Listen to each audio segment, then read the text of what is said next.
Hello and welcome to Fair Falcon Predictions.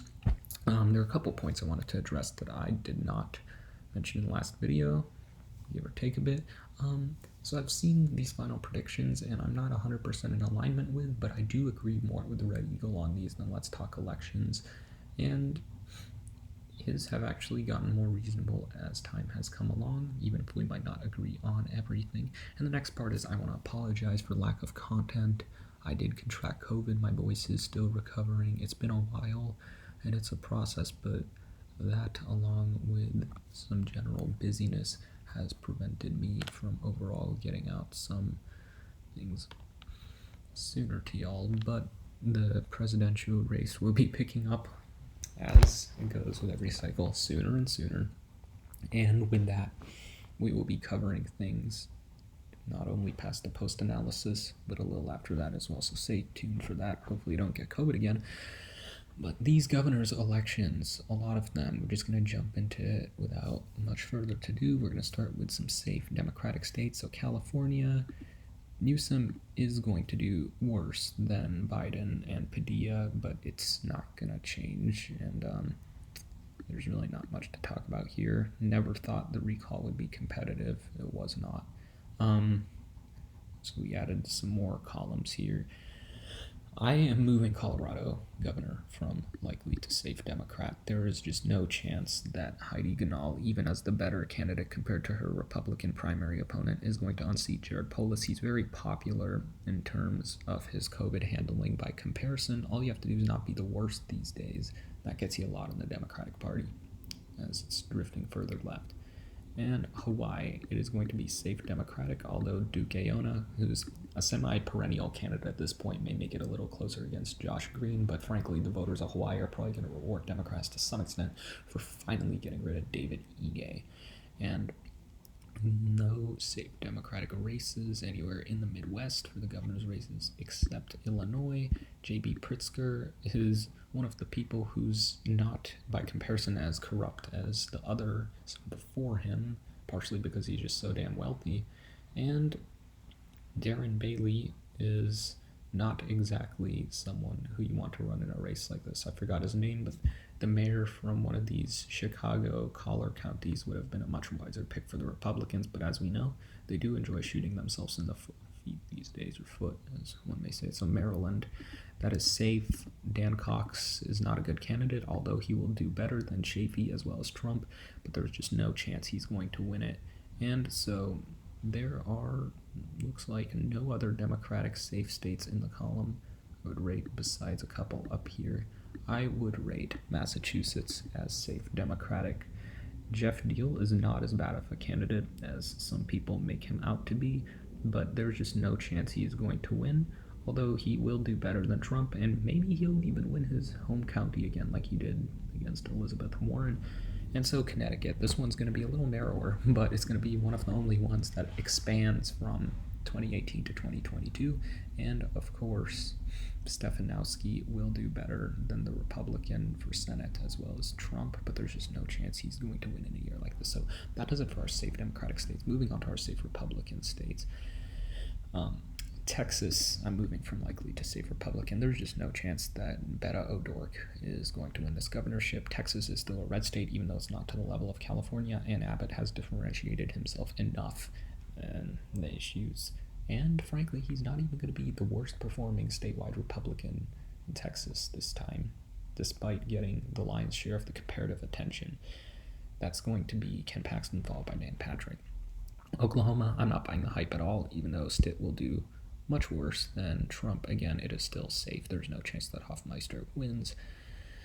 Nebraska, that is safe. And Jim Pillen is based. He did not get the Trump endorsement. He might underperform a little, but there's nothing to note here. Same story with South Dakota. It will not be competitive this time. And, of course, in Iowa, Deidre DeGear has no chance, and Democrats have wisely triaged her. Wyoming and Idaho, I have literally nothing to add in terms of commentary on these states.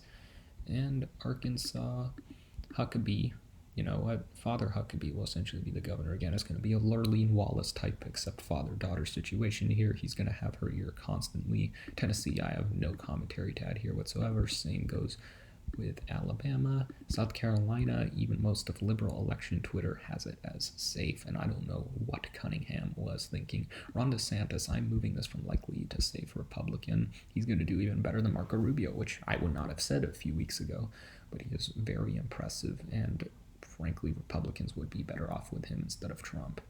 And I'm not afraid to show my biases here too, except hopefully we keep them out of elections. Ohio, safe Republican. I have nothing to add here, and I did not think that would be the case several years ago, but here we are. And Vermont and New Hampshire, these quote-unquote Republicans are going to win easily, although it may be by a little less than 2020. The Democratic candidates have better quality this time, but it's not going to matter. And so that does it for our safe states on both sides. Moving over to our likely states, we're going to start with our likely Democratic states.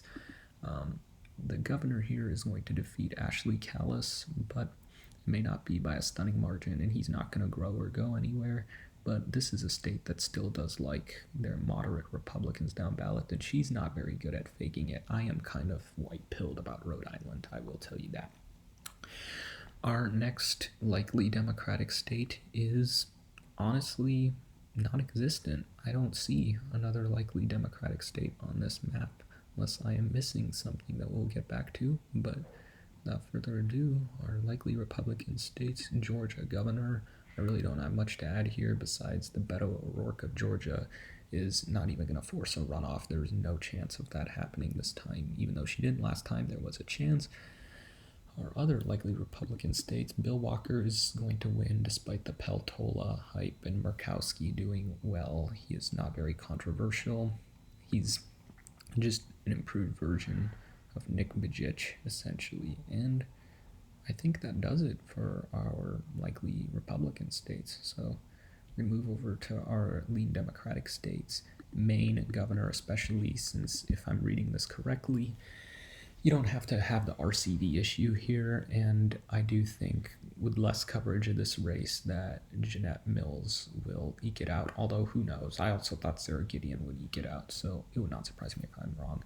New York here, this is going to be the New Jersey governor's race of this cycle. Lee Zeldin will come close, but no cigar, and they had to send Kamala Harris into Manhattan to campaign for Kathy Hochul.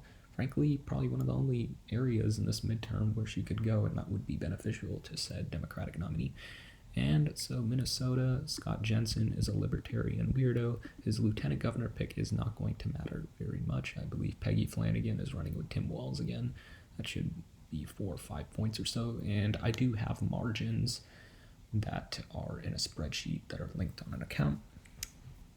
And I think that does it. Besides New Mexico for our leading Democratic seats, I actually do want Ron Chetty to win. Flipped my mind last minute, but the state is just too Democratic. It is not having the Hispanic swings of Texas equivalent, and so for that I'm sadly going to have to give it to MLG, but that nickname is catching on. / abbreviation, and I think that does it for our leading Democratic states. So our leading Republican states: Carrie Lake, she is walking away with this. Katie Hobbs is almost as bad as John Fetterman. I won't go that far. But this refusal to debate has caused even Don Lemon to go after her, rightfully so, and it will be a 3 or 4 point margin, as it may even be called on election night, but we shall see. And so Joe Lombardo, he will do better than Laxalt. He will win this thing. He probably won't win Clark County, but he will eat into it. Even John Ralston cannot come up with an excuse for this. And so for that, I do expect him to pull it out by about 4 points or so. Kansas, Laura Kelly's good, but Derek Schmidt is also good. And the kind of year and environment, I do expect Mr. Schmidt to pull it out by 5 or 6 points here. And without any more lean states besides Wisconsin for the Republicans, this is fast becoming the new Ohio, although Mr. Barnes will do worse than Mr.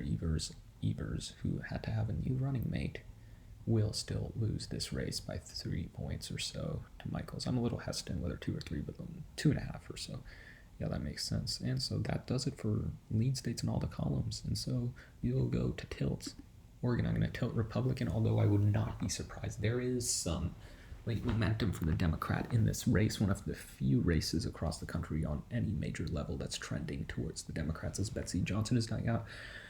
I will say that the Republican will eke it out by a point or so, but it would not surprise me if the Democrats manage to stave them off. But it is only a matter of time before that state eventually flips for some level.